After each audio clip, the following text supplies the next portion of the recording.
Assalamu alaykum, hürmetli televizor körgüçüler. Dünya Uyghur Kurultayı Tor Televiziyasının günlük haberler programımıza hoş geldinler. Ben İftihar Abdurşid. Hürmetli görürmenler. Tövende diqqatinglar günlük haberler programımızın tafsilatı bolsun. Aziz qayrindaşlar, bugün bolsa Mustabid Xitoy hokimiyatining 2014-yili 7 ayning 28 kuni Yakanning Ilishqi yezini markaz qilgan holda elib borgan irqiy qirg'inchiligining 8 yillik xotir kundan iborat. Bu munosabat bilan Dünya Uyghur Qurultayıning raisi Dolqun Aysa efendim bugün istansimiz qilgan so'zida Dünya Uyghur Qurultayı bo'lish sifatimiz bilan Mustabid Xitoy hokimiyatining inson qalbidan chiqqan rayimsiz qirg'inchilik tufaylidan hayotidan ayrilgan yakan shahidlarimizga, shundaqli Sharq Turkiston xalqining erkinligi va ozodligini qo'lga keltirish yo'lida qimmatli hayotini taqdim qilgan barliq aziz shahidlarimizga cho'nqur ehtirom bildiramiz. Mustabid Xitoy hokimiyatining zindonlarida, jazo lagerlarida va majburiy emgak silish maydonlarda azob oqibat chekayotgan millionlagan xalqimizga Allohdan esenlik tilaymiz deb ko'rsatdi. Gerçi Xitoy hukumati 28 iyul yakan qirg'inchiligining tafsilotini dunyo jamoatchiligidan yoshirishga tirishib kelgan bo'lsa-mu, ammo ba'zi chet el matbuotlarda va Sharq Turkistondan kelgan bevosita uchurlarda ko'rsatilishicha, bu qitimqi voqeada taxminan 3000 bilan 5000 atrofida Uyg'urning Xitoy jallodlari tarafidan rayimsizlarcha qirib tashlanganligi qayd qilinmoqda. Erkin Asiya Radyosu'nun xabar qilishicha, Yakan Ilishqi yezisining faqatla 3 kentida 3000 dan ortiq kishi qirib o'tilgan. Ilishqining 14-chi, 15-chi va 16-chi kentlari xaritadan tamoman o'chirilgan. Mustabid Xitoy hokimiyatining rayimsizlarcha qirg'inchilikka uchirgan Ilishqi yezisidagi Uyg'ur dehqonlarining tinchlik shaklda o'zlarining noroziliklarini hukumatga bildirmoqchi bo'lganligidan boshqa gunohi yo'q edi. Minglagan, hatto 10 minglagan begunoh Uyg'ur dehqonlari bu voqeaga chetilib rayimsiz Xitoy hokimiyati tarafidan zindon mahkum qilindi. Sharq Turkiston bo'yicha nopus jihati 1-o'rinda turadigan va umumiy nopusi taxminan 1 milliondan oshadigan muqaddas Yakan, ya'ni Uyg'ur Saidiya xalqining qadimi poytaxti Yarkan viloyati butunlay vayronchilik uchirdi. Demak, 28-iyul Yarkan qirg'inchiligi mustabid kommunist Xitoy hokimiyatining Uyg'ur xalqiga qarata rayimsizlar yurgizayotgan irqiy tozalash harakatining jonliq o'rnikidan iborat. Yakan shahidlarimizning qini hargiz bekorga oqqani yo'q. Bugun Amerika boshchiligidagi demokratik ellar Sharq Turkiston xalqiga qarta irqiy qirg'inchilik jinoyat ishlagan Xitoy amaldorlaridan bir-birlab hisob so'rashga boshladi. Sharq Turkiston xalqimi hamon bir kuni mustabid Xitoy hokimiyatidan top yakun hisob oladi va oxirgi hisobda o'zlarining erkinligi, hurligi va milliy mustaqilligini qo'lga keltirdi. Yakan shahidlarimizning ro'yi shod bo'lsin. Yaqında Washingtonda o'tkazilgan Hong Kong o'qituvchi kuchlarining oliy darajalik yig'iniga alohida taklif bilan qatnashgan Dünya Uyg'ur Qurultayı ijroiya komitetining raisi, Uyg'ur kishilik huquq qurilishining direktori Ömer Qanat efendim yig'in ahlining Uyg'ur masalasi haqida so'rgan turli savollarga tafsiliy javob berdi. Hozirga qadar Amerika tashqi ishlar ministrligi, Yevropa parlamenti, Gollandiya, Angliya, Belgiya, Fransiya, Kanada, Irlandiya, Chexiya va Litvaniya parlamentlarining Uyg'ur irqiy qirg'inchiligini rasmiy yo'sinda qabul qilganligini eslatib Ömer Qanat efendim, mustabid Xitoy hokimiyatining Sharq Turkistonda yurgizayotgan bostirish siyosatlarini Hong Kongga aynan ko'chirib kelganligini va Hong Kongning ikkinchi bir Sharq Turkistonga, ya'ni usti ochiq bir turmaga aylantirishga urinayotganligini ta'kidlab o'tdi va xalqaro siyosiy sahnalarda Uyg'urlar bilan Hong Kongliklarning kommunist Xitoy hokimiyatiga qarshi birlik safini yanada kuchaytirishning to'liq zarur ekanligini bildirdi. Xitoy hokimiyatining Sharq Turkistonda yurgizayotgan irqiy qirg'inchiligi, Tibet va Hong Kong xalqlariga qaratgan qattiq bostirish siyosatlari tufaylidan xalqaro jamoatchilikning kuchli qarshiligiga va Amerika boshchiligidagi g'arb demokratik ellarining turli jazo va embargolarga duch kelgan Xitoy hokimiyatining ig'ir sarosim ichida turayotganligini, shunga Uyg'ur, Tibet va Hong Kong xalqlarining Xitoy qartilgan bu xil xalqaro besimni yanada oshirish uchun o'rtaq g'ayrat qilishi lozimligini bildirdi.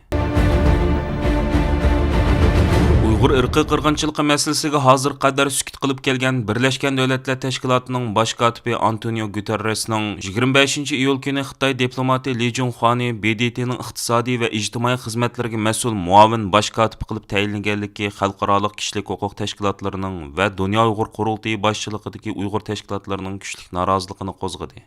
Siyosiy kuzatuvchilar BDT bosh kotibi Antonio Guterresning bu qilmishining Xitoyning BDTdagi kontrolligi va monopolligini yanada oshirish uchun fursat yaratib berganligini ifoda qilishmoqda.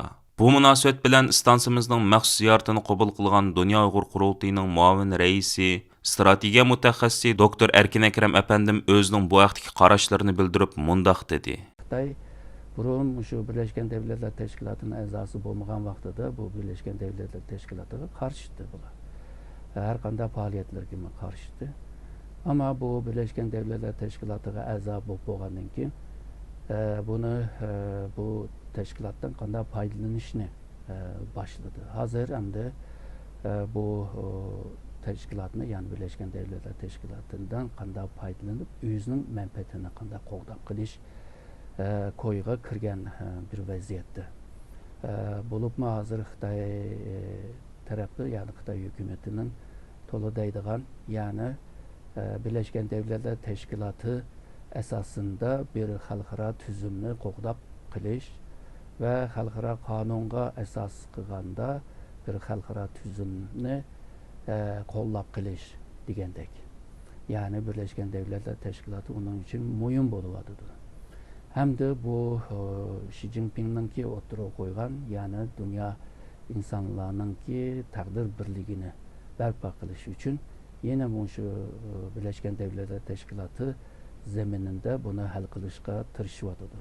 Ve Birleşken Devletler Teşkilatı tarafından qabul qilg'izdi bu tushanchisini. Bundan başka Birleşken Devletler Teşkilatı'nda şu bazı güçlerini, bazı devletlerninki tekliflerini rad qilish jihatda, özünün tekliflerini qabul qilish jihatda bir roli bo'ladi bu yerda. Bundan başka misalga Tayvan'ınki Birleşken Devletler Teşkilatı'na a'zo bo'lishini to'saqlik qilishi ve Birleşken Devletler Teşkilatı'nınki xil organlarga a'zo bo'lishini ama ruxsat bermagan bir siyasetimi var. Hem de Birleşken Devletler Teşkilatı bu zeminde Tayvan'la emas Xitayni tonish siyasetimi var. Yani Xitay bilan diplomasi munosabat qurgan devletler çokum Tayvan'ı qabul qilmaslik lazım deydigan bir şart var. Bugün 193-194 Birleşken Devletler Teşkilatı'na a'zo bo'lgan devlet var. 181 devlet Xitayni qabul qilgan vaziyatda. Bundan başka bu Uygur meselesi, Tayvan meselesi ve şundaqla bu Tibet meselelerine kelgan chog'da yana şu Birleşken Devletler Teşkilatı'nın zemininde bu meseleye karşı çıkış ciddi. Yakın zamanlarda bunu cık gördük. Yani Uygur meselesinde nurgun devletler Xitay'nınki Şarq Türkistan'da elip bağlan bu zulüm siyasetini tanqid qilgan taqdirda Xitay yana nurgun şu devletler ile birlikte bunlarga karşı çıkış için tirishib kelyapti. Misalga Birleşken Devletler Teşkilatı İnsan Hakları Yüksek Komiserliğinin çıkarmakçı bo'lgan şu dokladni, yani Şarq Türkistan hakkındaki dokladni ilan qilmaslik uchun, yani şu Birleşken Devletler Teşkilatı zemininde nurgun faaliyetlerini ilip beryapti. Şununla bu Birleşken Devletler Teşkilatı'da Xitay eğer de ta'sir gücünü, nüfus gücünü eğer de tikligen taqdirda Xitay'ınki siyasetiga muvafiq bo'ladi. Bu sebepten şu Birleşken Devletler Teşkilatı'nınki meyli qaysi organ bo'lsin, meyli umumiy asas organ bo'lsin, bu yerga Xitaylarni qabul qilishi, hatta kelgusida Birleşken Devletler Teşkilatı umumiy genel sekreterlikka eğer de namzat koyup bu yerga hakim bo'lgan bir niyetinin bağlılığını diyelaymiz bu yerda. Tayland hökumətinin hər qaysı rayonlarda tutub duruluyatqan Uyğur siyasi qaşqınlarını Bangkok toplaşı xalqaralıq kişilik hüquq təşkilatlarını və muhaciratdakı Uyğurlarının güclük əndişəyə saldı. Benar xəbərləri torunun 27 iyul gündəki xəbərə qaraganda Taylandның bir dövlət bexəterlik əməldarı neçə 10 Uyğurun Taylandның hər qaysı joylardan Bangkokdakı bir yığılış ornuğa toplağanlığını bildirgan. Hökumətsiz təşkilatlar Taylandның bu Uyğurlarını Xitayga qaytarıb berishdənəndiş qılmaqda ekan. Xabarda aytilishicha, bu oyning 5-ida 3 Uyg'ur turmadan qochib ketgan ekan. Tailand bosh ministrining xavfsizlik maslahatchisi Panitan muxbirga bergan javobida bu Uyg'urlarni yo'tkashlik sababning bexatarlik va ularning turmush sharoitini yaxshilash uchun ekanligini aytgan. Xitoy qaytirish-qaytarmaslik masalasini tilga olmagan. U mundaq degan: "Ular o'limdan qochib kelib, bu yerda biz bilan birga yashayotdi. Biz bu masalani cho'qim xalqaro qonun va mas'uliyat bo'yicha bartaraf qilamiz. Biz ularning insonlik huquqiga chiqilmaymiz, oilasini bo'lib o'tmaymiz. Ammo masala murakkab. Biz bularni bir-birlab hal qilamiz." Tailand bexatarlik o'rinlarining qamoqdagi Uyg'urlarni bir yerga to'plaganligi ma'lum bo'lgandan keyin Tailanddagi 7 hukumatsiz tashkilot va Tailand Islom kengashi birlashma bayonot e'lon qilib, Uyg'ur musulmonlarini Xitoyga o'tkazib bermaslikni talab qilgan. Tailanddagi Uyg'urlarga yordam berib kelayotgan hukumatsiz tashkilot Xalq huquq berish fondi mas'uli Chalida mundaq degan: 56 Uyg'ur 7-8 yil avval Xitoyning g'arbiy shimolidan qochib kelib Tailandga qonunsiz kirgan. Ular hozir Tailandda muqimsiz bir ahvolda turyotdi. Xitoy ularni qaytarib ketishning ko'yida. Tailand hukumatı ularni qandoq bir taraf qilish to'g'riliq biror qaror chiqarmadi. Hukumat ularni yo'qlashimizga va ularning salomatlik ahvolini tekshirishimizga yo'l qo'ysa ekan deymiz. Xabarda qayd qilinishicha, 2013-2014 yillari taxminan 475 Uyg'ur Tailandga qochib kirgan. 2015-yili 109 Uyg'ur Xitoyga qaytarilgan. Hukumatsiz tashkilotlar Tailand hukumatining 2015-yildagi xatoligini qayta sodir qilmasligini, chunki Xitoyning hozir Uyg'urlarga irqiy qirg'inchilik yurgizayotganligini eskartib kelgan.